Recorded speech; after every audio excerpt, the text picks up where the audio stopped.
Education is what's important. Training, preparation for the expected. Education, preparation for the unexpected.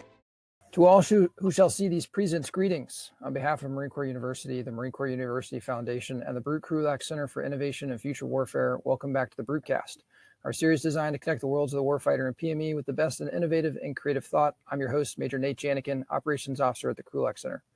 Before we begin, please remember that all opinions expressed here are those of the individual and do not necessarily reflect the views of the Krulak Center, Marine Corps University, United States Marine Corps, or any other agency of the U.S. government. We will also be recording this webcast for the benefit of those in our community of interest who could not join us today, so we ask that you keep your own webcams off to help us stream smoothly. At the conclusion of our discussion, we will have a question and answer session, so if you have a question, just type it in the group chat, and I'll go through them in the order received. The movie We Were Soldiers opens with the Battle of Manyang Pass, which occurred in 1954, which is 11 years before the subject of the movie, and it shows the massacre of Group Mobile 100 by the Viet Minh during the First Indochina War. Soon after, the film shows Mel Gibson playing Lieutenant Colonel Hal Moore, studying a book on the battle along with that of Little Bighorn, where a previous commander of the battalion he was now leading, George Custer, was killed. Hollywood used these as foreshadowing, but it's also an easy-to-see depiction of an officer studying outside of PME, outside of doctrine, to improve their mind and prepare for what's to come. In 2013, General Mattis wrote, "Thanks to my reading, I have never been caught flat-footed by any situation, never at a loss for how any problem has been addressed successfully or unsuccessfully before. It doesn't give me all the answers, but it lights what it is often a dark path ahead." To show another perspective of why lifelong learning should be important to every Marine, regardless of rank and position. Today, we're going to look at Winston Churchill, but as a younger man before 1940 and his prolific reading and study habits. With that, I'm going to welcome our guest, Dr. Chris Harmon. Dr. Harmon is a distinguished fellow with the Brute Krulak Center for Innovation and Future Warfare, and his connection to Marine Corps PME extends to the early 90s, giving annual lectures to the Amphibious Warfare School, now Expeditionary Warfare School. He later taught courses on Churchill as a war leader at the Command and Staff College, where he was a full-time professor and directed the core course on strategy. He also provided annual lectures to students attending the School of Advanced Warfighting. Dr. Harmon is a professor at the Institute of War Politics in Washington, D.C., and an academic advisor to the International Churchill Society, contributing to its journal Finest Hour on such subjects as coalition warfare, General Alan Brooks' diaries, and war termination. The Naval War College published his monograph on Churchill and the moral question of World War II area bombing. And for the last 3 years, Dr. Harmon has been researching and writing a book on Winston Churchill.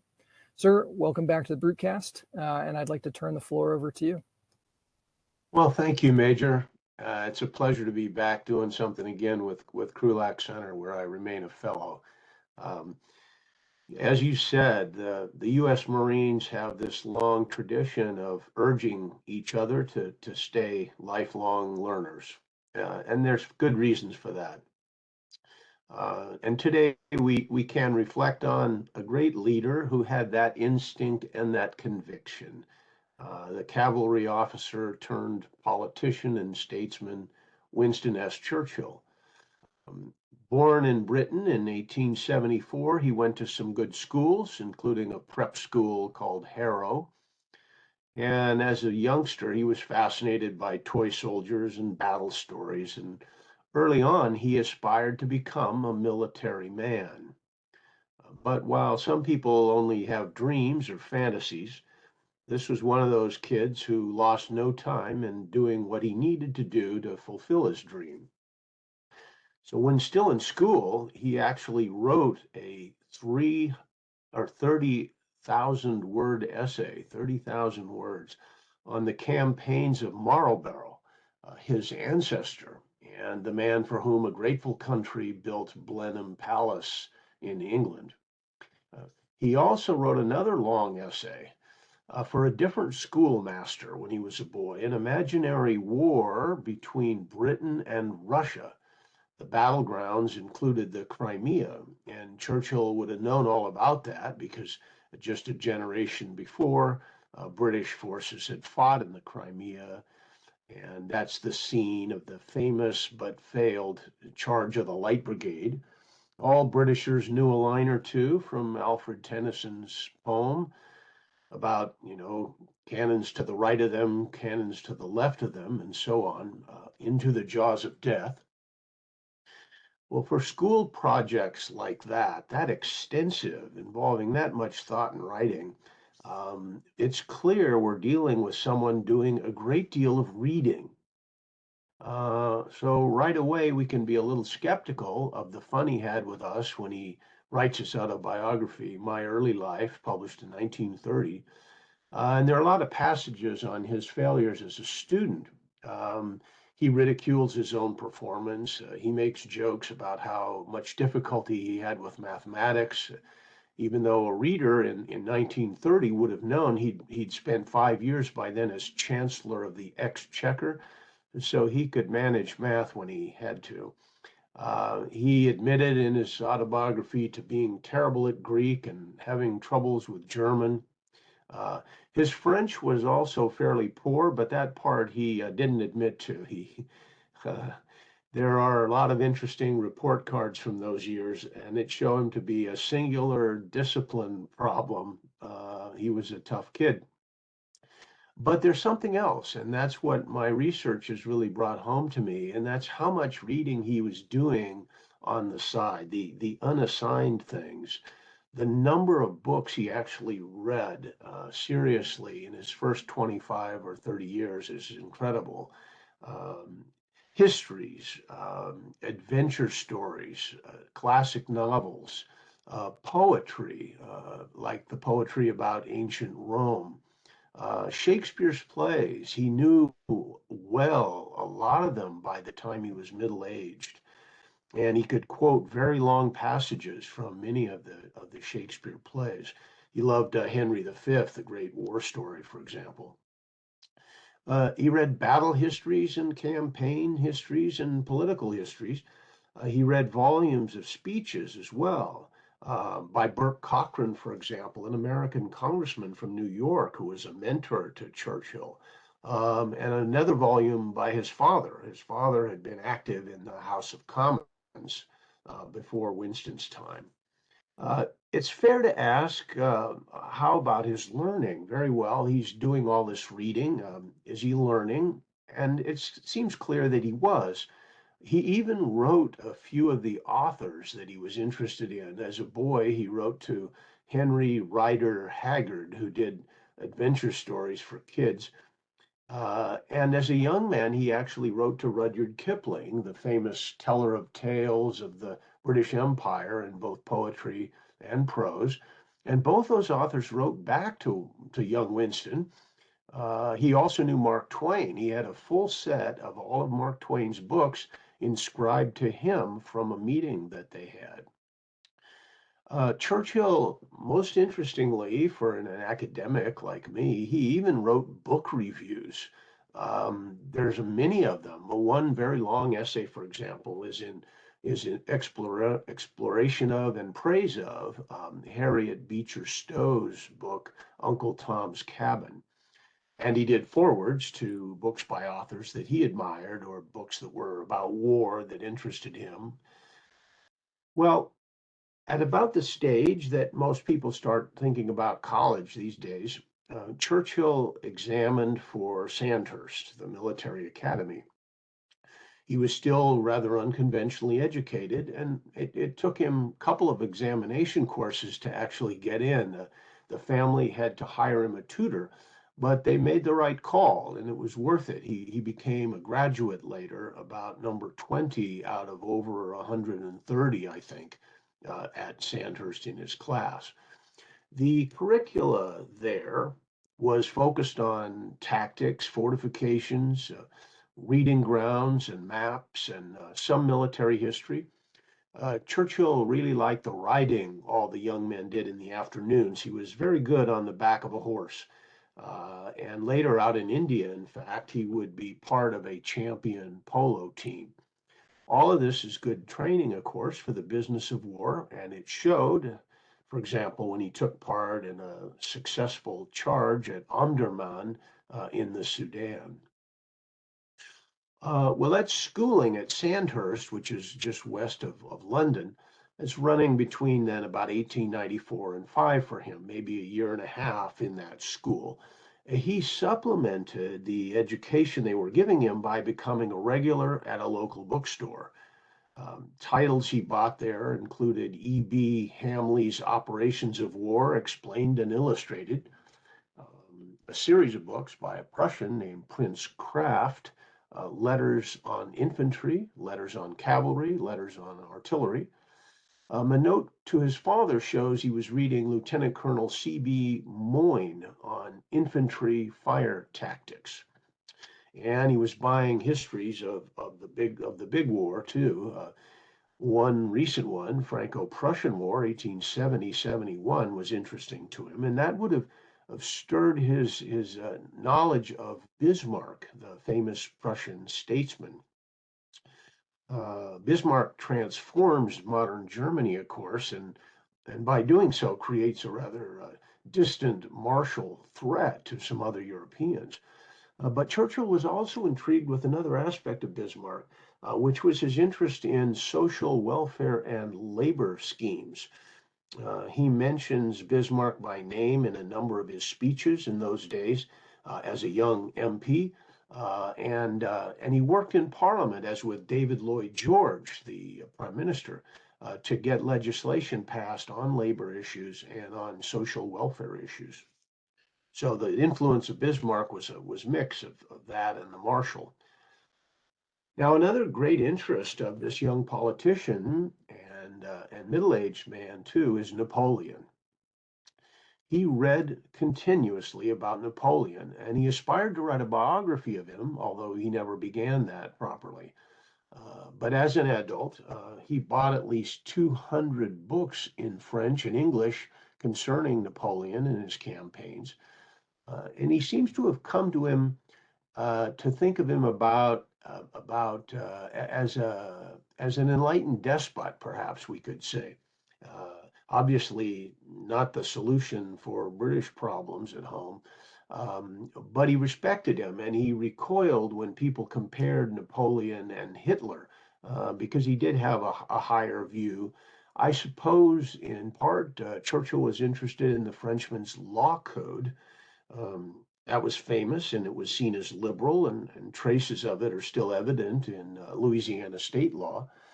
And certainly he loved the drama and the war dramas of the French warrior, and even if as a statesman he proved flawed, he kept a small bust of Napoleon on his desk in his ministries as he moved from one job to another. And he built this book collection, and he amassed just a terrific knowledge of Napoleon's efforts. Once on a train in Italy, he was among friends talking about Napoleon as they passed through countryside where Napoleon had come into Italy. And of course, Churchill could be quite garrulous, and he was in the middle of a long monologue, and it was very sophisticated, and it was not short. And his wife, Clementine, interestingly enough, was dozing in the cabin behind a screen, and she awoke and she listened for a bit, and then she asked from behind the screen, "Is Winston reading or just talking?" So hers was a man who really knew his Napoleon. One of the history books about the composition of those famous World War II books Churchill wrote, this author called his own book In Command of History. Now, this is a man who loved history and wrote it. He was quite interested in our Civil War. At age 12, we have a letter about this. He knows that this fellow Ulysses Grant has done memoirs, and he, in a letter to his mom, asks for his 13th birthday to have General Grant's History of the American War illustrated. Now, I don't know if there ever was an illustrated edition of that, or even if he was given the book, but Grant's personal memoirs are certainly of a high order and are credited with being among the best war memoirs. He looked over his time at various campaign studies and histories. He got to know quite a lot. He didn't just, for example, read Douglas Southall Freeman's volumes on General Lee. He actually came over and did a battlefield tour once with Freeman himself. So he developed some pretty serious knowledge about Gettysburg and other battles. And Once when he was up there in Pennsylvania on site, um, there was a local guide speaking, and Churchill ventured to correct him on a small point. And one of the historians says it turned out later that Churchill was right about his little intervention. Well, he loved memoirs. He read many war memoirs. Ludendorff, Marshal von Hindenburg, General Ferdinand Foch. Lots of those turn up on the lists as we start to build out the list of what he was reading. He was less interested, it seems, in theory, in military theory.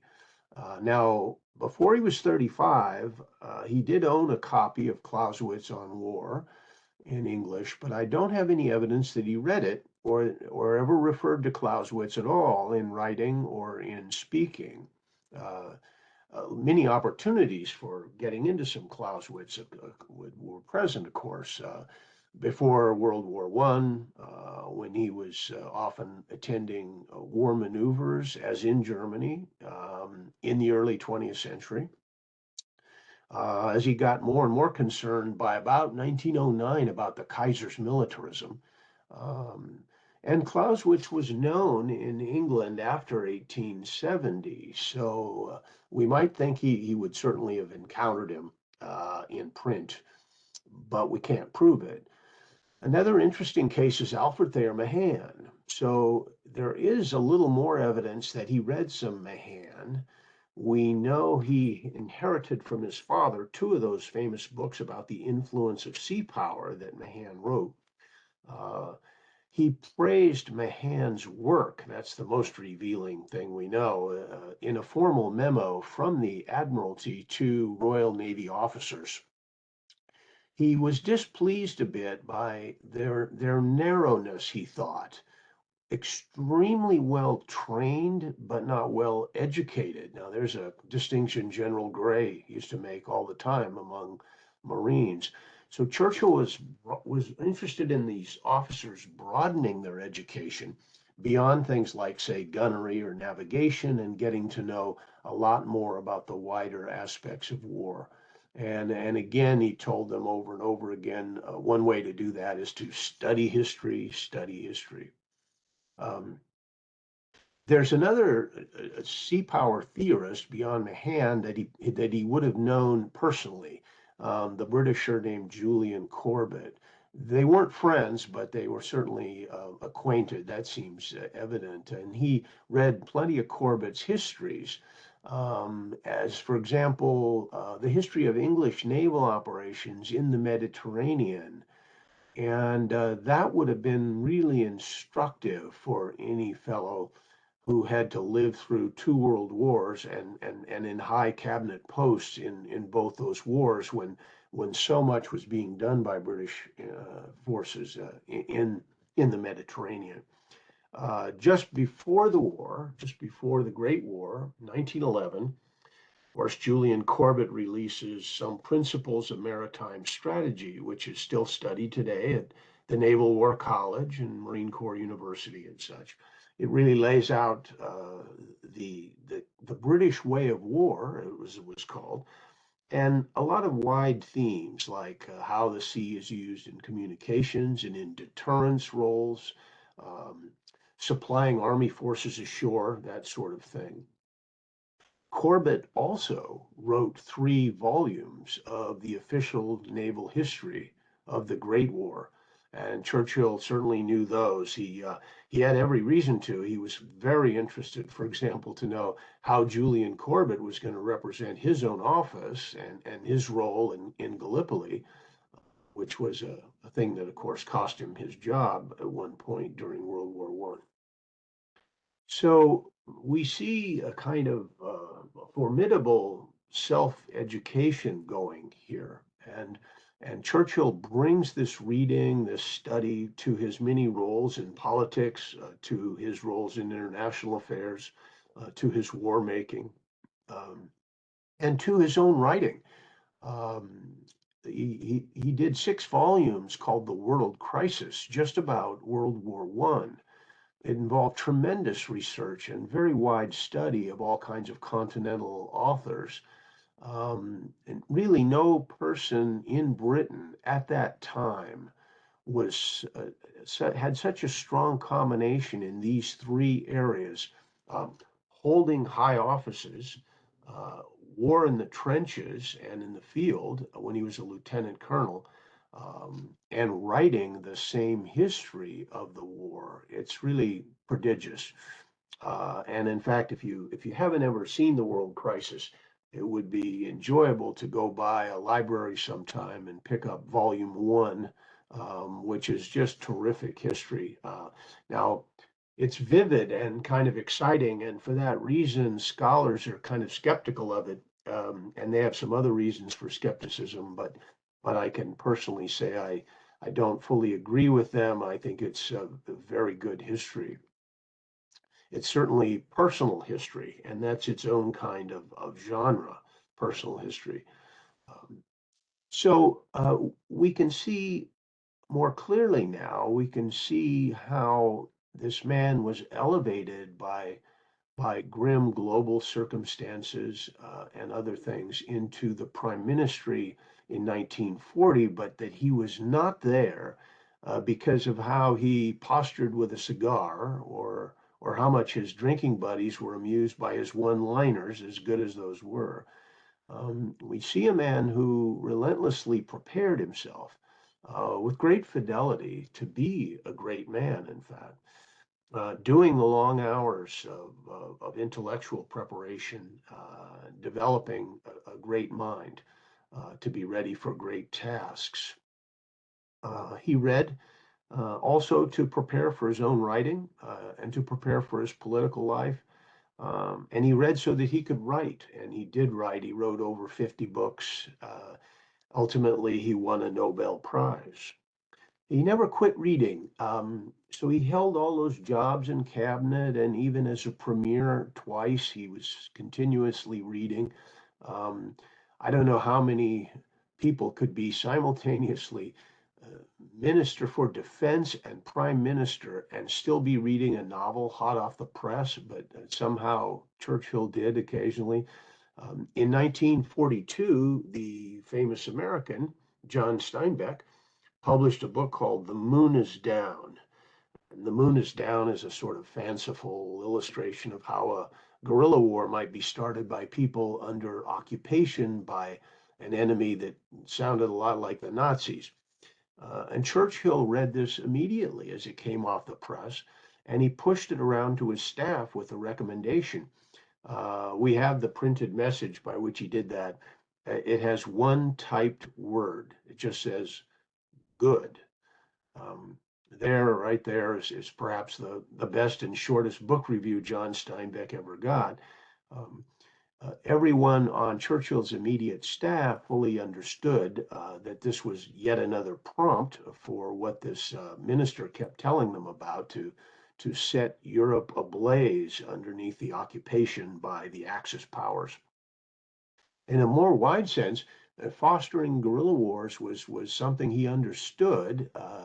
It was part of his strategy in the war, but he also learned a lot about guerrilla war from his good friend T.E. Lawrence of Arabia. In 1926, Lawrence of Arabia gave him a copy of his brand new book called Seven Pillars of Wisdom. And Churchill was in Paris and he sat down in his hotel and stayed there for several days while he worked through this massive book by T.E. Lawrence about the guerrilla wars of World War I. Now, lastly, it is interesting to say, well, what did he not read? So maybe he didn't read Clausewitz, and maybe that wasn't all that necessary for him to. There are some fascinating parallels between his own thought and the deep work done in On War by the Prussian. Um, Clausewitz himself emphasizes that beyond study, there are plenty of good ways to learn about war, and I guess Churchill did all of them. He served in the cavalry, he served in the infantry, he made private staff rides with really expert analysts and battlefield historians and local guides. He spent hours and hours with commanders interviewing them, talking to them about their wars. He went aboard ships and questioned the officers and the men relentlessly about their chores and what their expectations were, and how they saw impending conflicts. And then there's the formal military schools. Churchill did not deprecate those. After World War II, he comes over and makes an appearance in a big room in the Pentagon with American and British officers of the highest ranks.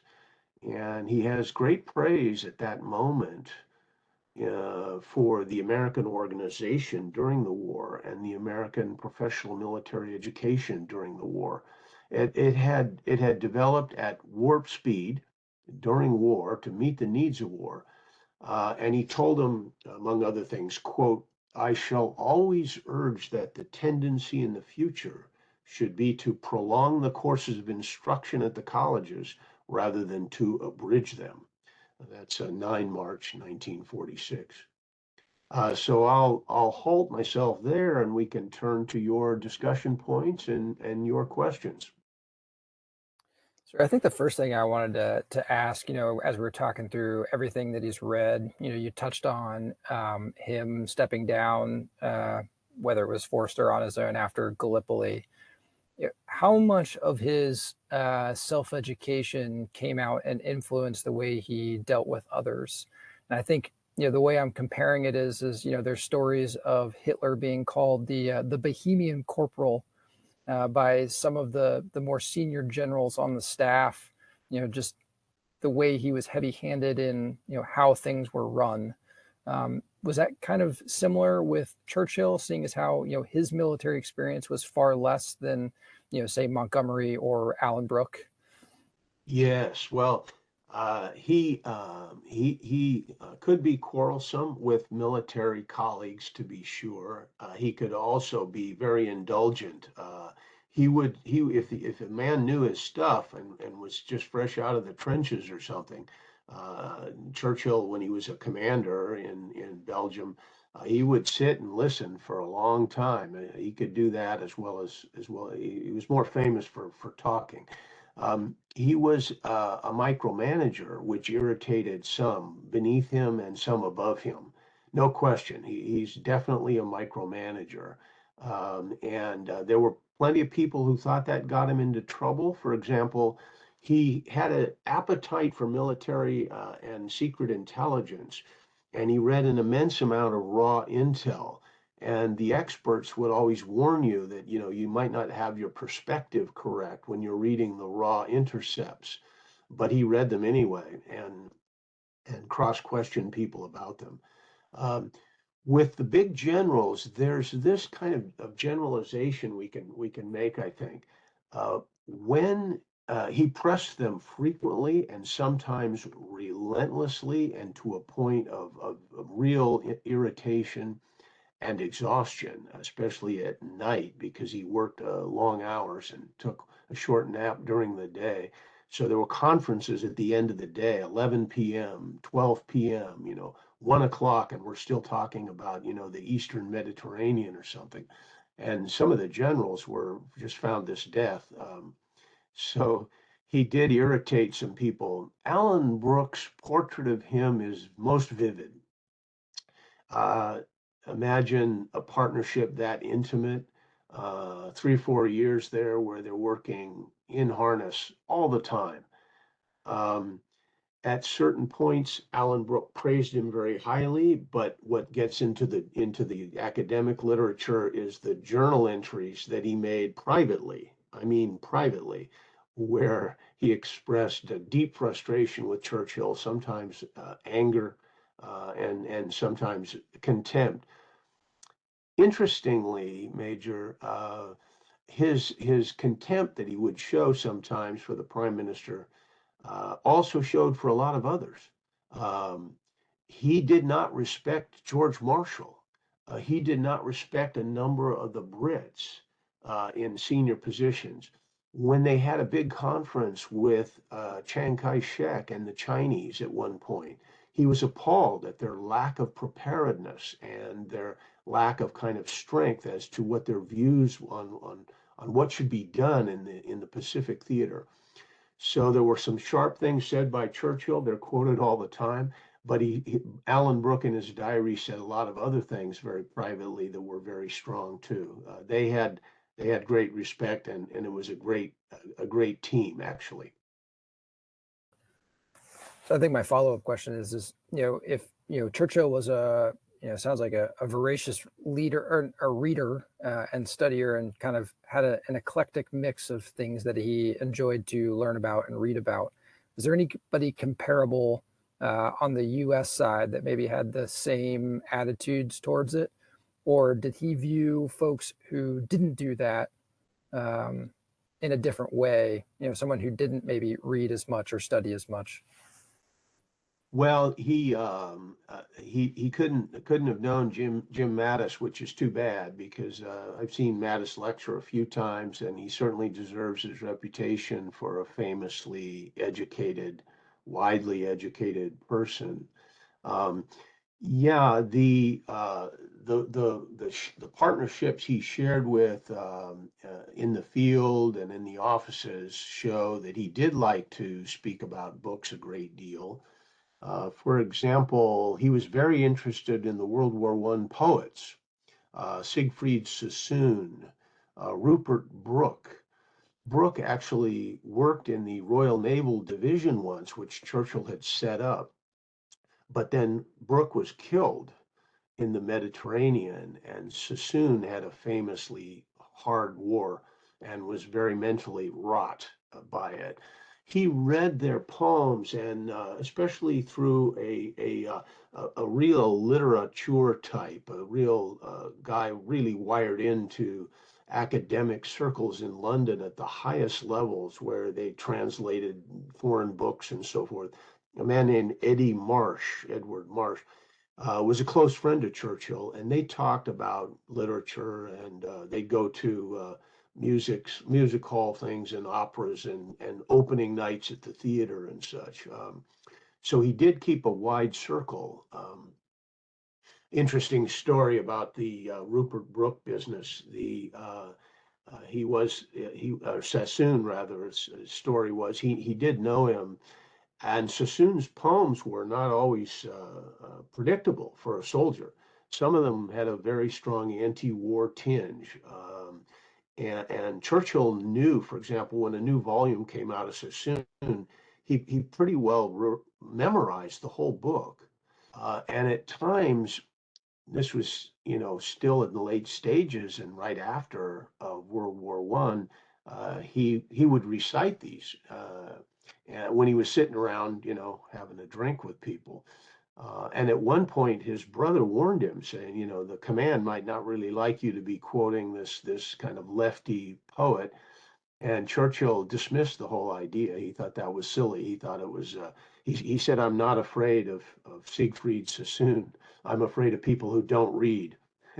So he was much more widely educated than most people. He had the energy, and he used the energy to keep reading. Um, Sometimes we see stories that even after our people graduate from college, they don't read books after that. He did the opposite. He kept right on going.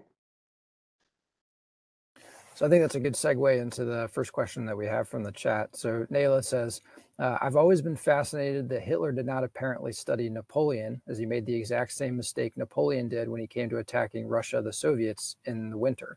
Is there any evidence about how Winston Churchill felt about Hitler following Napoleon's faulty decision-making when it came to Russia, given what you said about how much Churchill knew about Napoleon? Yes, there's a funny speech that Churchill made after Barbarossa got Germany into so much trouble. And he waits until sort of the news has come through and the losses on the front are clear and the weather is horrific. And he makes a public speech in which he says that Hitler, for all of his self-proclaimed genius, didn't seem to be able to track weather at all. And he said that in Russia, There is cold, there is snow, and all that. We all read about it in school, but Hitler didn't know. He was very loosely educated. Um, and with that remark, he dismisses the folly of what Churchill or what Hitler had done. I don't know specifically what he thought was the explanation for Napoleon's venture. There's a good section on that in the book on logistics that's commonly read at command and staff colleges. But it's a difficult question to see how Napoleon could make such a blunder. The other thing I would say about the relations between the two men at the top is that they were acutely aware of one another. Churchill was on a staff ride in Munich in about 1932, looking at materials for his book on the Duke of Marlborough, and he had the chance to meet Hitler. A liaison came forward. This was a man within the Nazi group. Uh, his name was Hans Stengel. My father was a historian, actually met him after the war briefly. And this fellow tried to act as a liaison and bring Churchill and Hitler together for a meeting. And they had it planned. And then Churchill told Homstengel, you can tell your man from me that this persecution of the Jewish business is bad business. And I suppose he thought he was, making it clear what he was going to talk about in part in the meeting. Hitler then canceled the meeting in Munich. It never occurred. And Churchill noted later, he said, and that was Hitler's last chance to meet me. Churchill certainly had a considerable ego. Hitler is acutely aware of Churchill's views, and he raves against him a number of times in public, which is really quite striking. So there's this kind of paradox between the utter hatred he showed and repeatedly talking about him in public and private, and also the kind of German propaganda line, which was to dismiss him as a has-been, a mere member of parliament, not in government in the 30s, in his wilderness years and all that.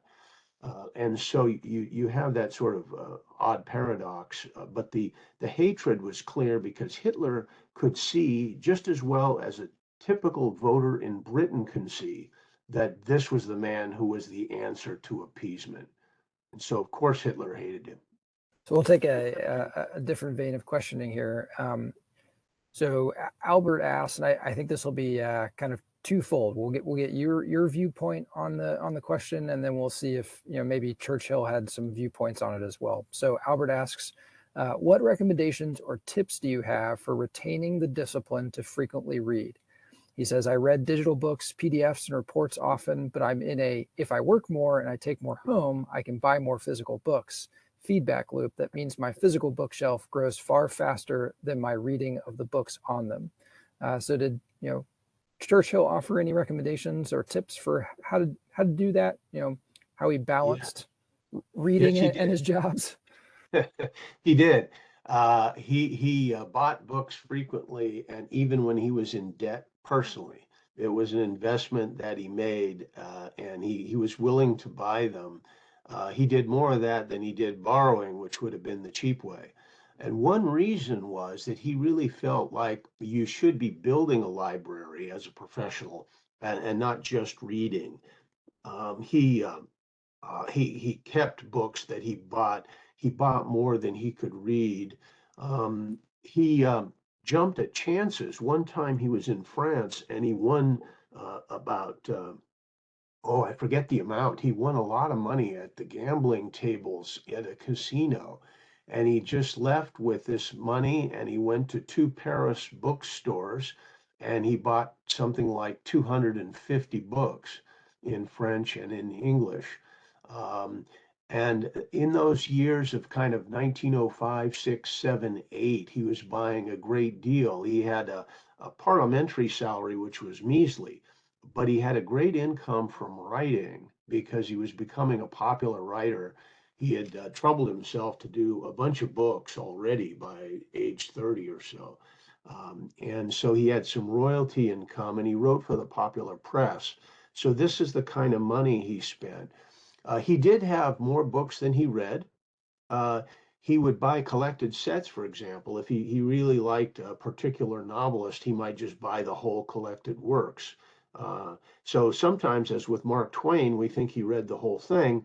Other times he might have just had a collection that only read a couple.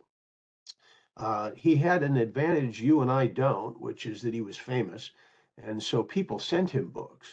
The publisher of a new novel or history might send it to just hoping he'd do a review or say the right thing at his men's club or something like that. Um, H.G. Wells had a relationship like this with Churchill. Wells would get him copies, or Wells' publisher would, because even though Wells was a socialist and they used to argue in public, he knew that being mentioned by Churchill was great press. Um, Churchill, for his part, respected Wells and owned all his books. And by the way, there's one of them from the early 20th century, which tells the story of the tank. Well, it's in an essay as well in a magazine. H.G. Wells, the futurist, the time machine man, wrote a story in which he basically laid out the fundamentals of what a tank would be. Churchill found it compelling, and when he was in the Admiralty, he used those ideas to push prototypes of tanks. He testified at length in 1919 about this. So if you've read a World War I history that ignores that, that's an important omission. He contributed made in a major way to the creation of the British tank. Um, but as to the problem of too many books, Churchill knew it well. He had a visitor once that came to his London place, and there were so many books stacked all over. The fellow wrote later he didn't know where to sit. He said even on the bed there were these books all over. So we know he didn't read everything. Churchill commented on this once. He said, even if you don't have time, uh, enjoy your books, shelve them, put them in an order you like, open them and see what falls to the page. Enjoy them as you can and put them back in places that you like and enjoy possessing them. Um, the only thing I would add to that is that I do see the reason to buy books and keep them. I mark mine up a great deal. I even sometimes start a kind of primitive index in the back so that I can have a good resource and a quick fix for something I'm hunting. And I believe in owning them and marking them up. Although it is true that with the newest web-based stuff, you can highlight on an e-copy, so that's possible too. It's a advantage Churchill didn't have. Well, I think that the interesting part about some of those applications as well is something you highlight, potentially could show up and you can see like how many people highlighted a similar passage. So you can kind of see where other folks are stand on that as well. I think the answer to Albert's question ultimately is just keep buying books and just build more bookshelves. Buy a second house with a bigger basement. It seems like that's the route Churchill would have taken as well. I would add, Paul, I'd add one thing. I once had a conversation with an academic in the George C. Marshall Center in Germany, another American. We were both over there running programs. I ran a counterterrorism program of studies for a while there. And her greatest regret in her life was that in the move over there, her husband had persuaded her that these darn books she had weighed so much, they really should sell them first. So she had a beautiful collection of German literature in German, and she sold it off. And when she was in Germany serving there, she regretted that very badly. So yes, are books too heavy? Yes. Are they too expensive? Yes. But we want to keep them anyway. So I did have one question while we wait for some more coming into the chat. So looking at, there were a lot of movies that came out post World War II. One of them that I was thinking of in my head was The Finest Hour, the 1964 documentary that came out a few months before he passed away. being such a huge history buff, how did he view movies like that were supposed to be historically based, and that one specifically being about him?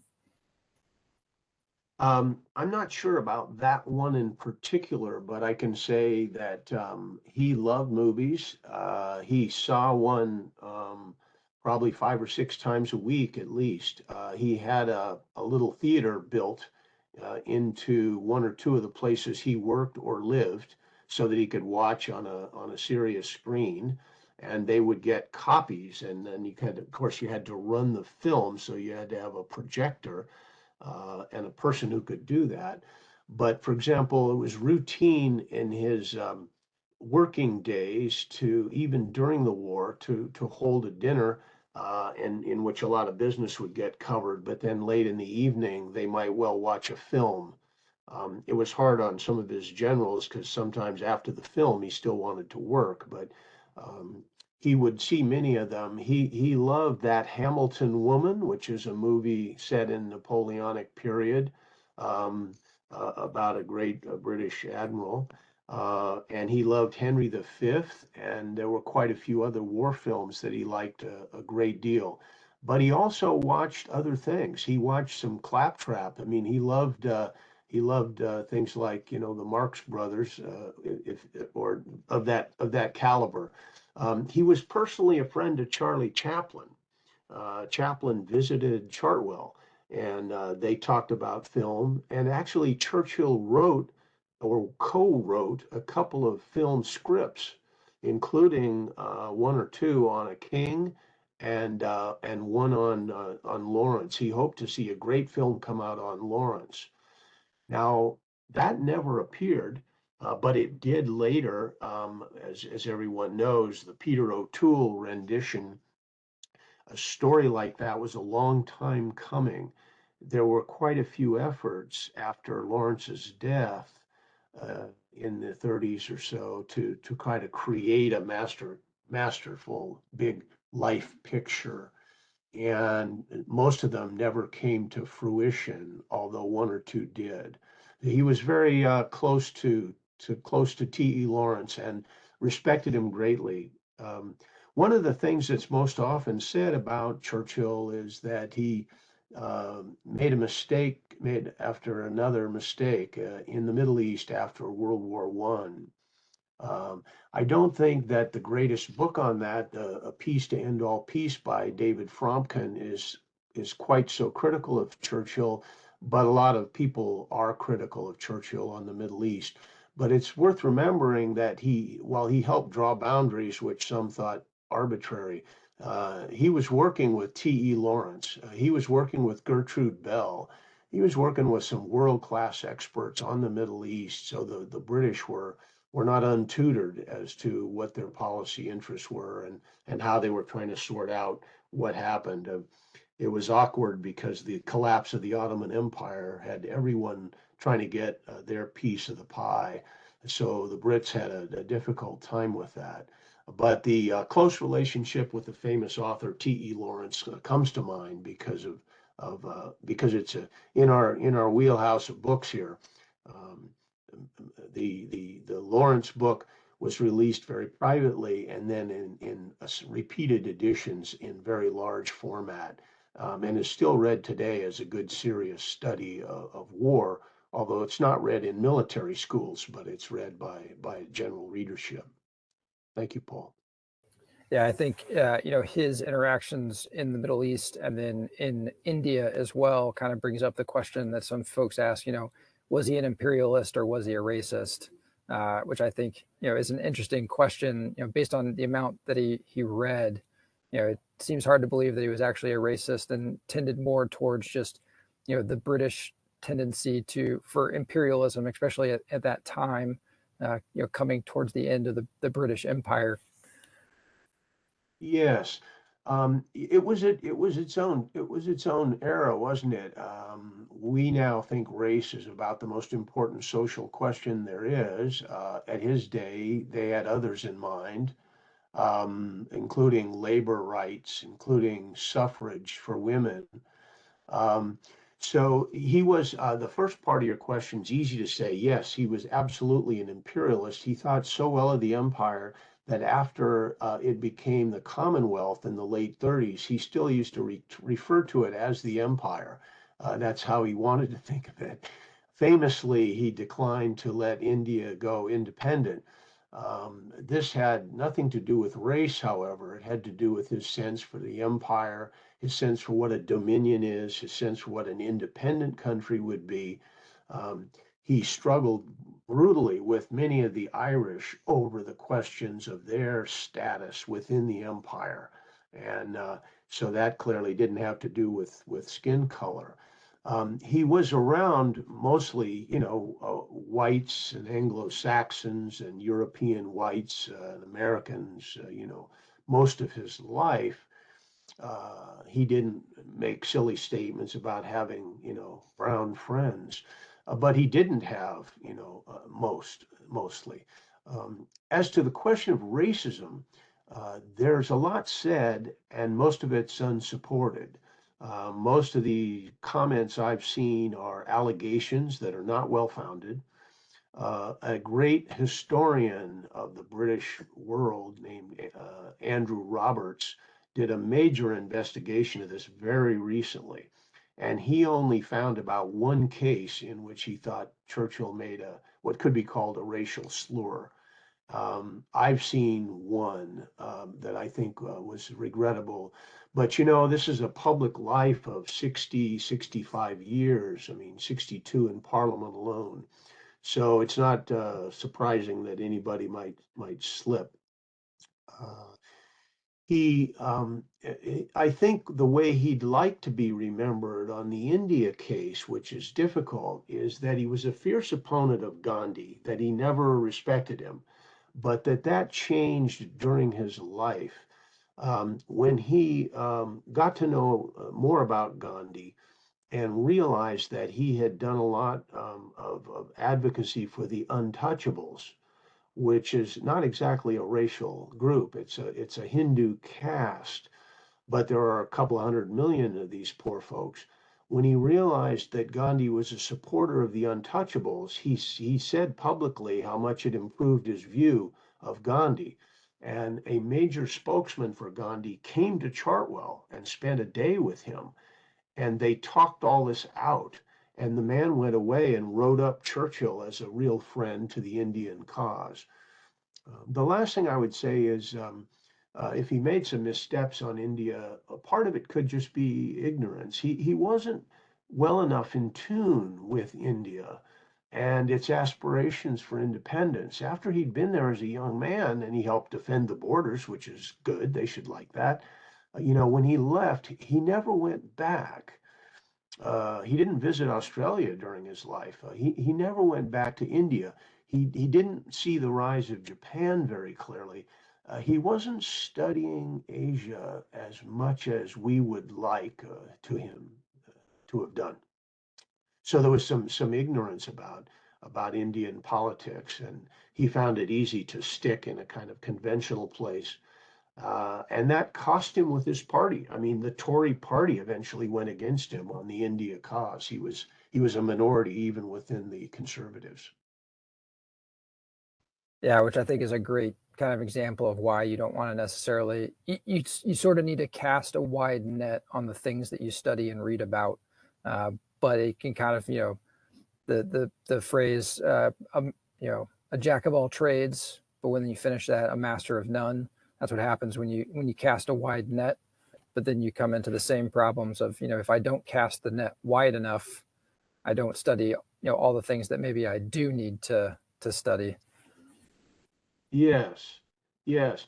There's a remarkable incident when he was a young man. He occasionally read some natural sciences. This is a field in which I'm horrendously ignorant. So he read The Origin of the Species by Charles Darwin when he was serving out in India. He read a couple other books, one about ants, which he found fascinating, and one about bees. There's a book called The Life of the Bee by a guy named Maeterlinck, a European. Interesting story. I said he's garrulous. He often was less than the perfect gentleman in female company at dinners as well. He went to a proper dinner, and he was kind of sunk into his own thoughts, and the woman beside him tried to engage him in a conversation, wasn't very successful. And Churchill started talking about a book he'd been reading, The Life of the Bee. And he went on and on. I mean, really on and on. And the woman later was just appalled. She thought there was nothing as odd as this man who could only talk about one book. Very well. See, a bad show at the party, Winston. But the interesting thing is that book by Maeterlinck won a Nobel Prize, or one of his books did. And of course, Churchill years later won his own Nobel Prize. So if we go backwards in time, that person at the table missed a chance to listen to a Nobel winner talk about another Nobel winner's research and the bee. And since today people think bees are important and maybe a shortfall in the world, it actually gives us a different perspective on that unusual conversation. So he did read widely.